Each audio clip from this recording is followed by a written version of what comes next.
आणि यानंतर बातमी अकोल्यामधनं अकोला जिल्ह्यामधल्या सौंदाळा इथे दुर्गामातेची यात्रा पार पडली, परंतु यात्रेच्या नावाखाली अनेक अनिष्ट रूढी परंपरा इथे आजही जपल्या जात आहेत।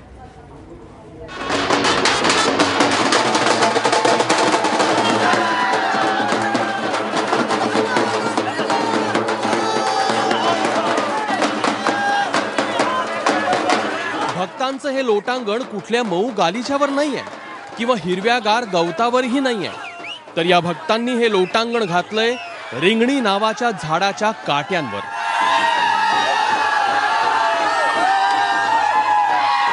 देवीच्या दरवाजासमोर रिंगणीचे काटे पसरवले जातात आणि मनातला नवस देवीला सांगत भक्तगण बेभान होऊन या काट्यावर लोटांगण घेतात। लोटांगण घालणाऱ्या भक्तांवर पाण्याचा मारा केला जातोय। भक्त काट्यावर लोटांगण घालतात तेव्हा बघणाऱ्याच्या अंगावर काटे येतात। अकोला जिल्ह्यातल्या सौंदळा गावातील मरीमाय देवीच्या यात्रेत हा प्रकार सुरू आहे। शिवाय अंगाला भंडारा लावून भगतही दाखल होतात।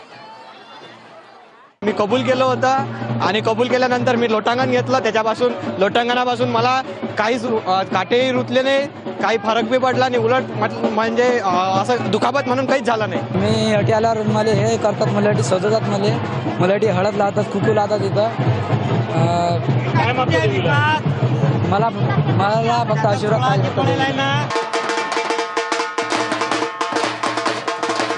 एवढंच नाही तर नाडे टोचण्याची एक प्रथा इथं आहे। नाडा म्हणजे एक प्रकारची तार, ती शरीरात टोचून घेतली जाते। त्यासाठी भक्तांची गर्दी होते। महिलांच्या अंगात येणं हा प्रकार सर्रास बघायला मिळतो। मग अशा अंगात आलेल्या महिलांच्या हाती चिमुकलेही सोपवले जातात।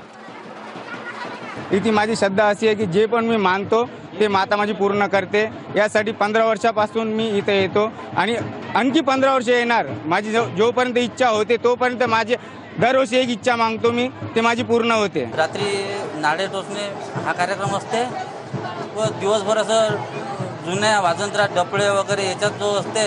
या यात्रेत महाराष्ट्र, मध्य प्रदेश अशा 2-3 राज्यातून आदिवासी बांधव इतर सर्व लोक श्रद्धेनं दर्शनासाठी येतात।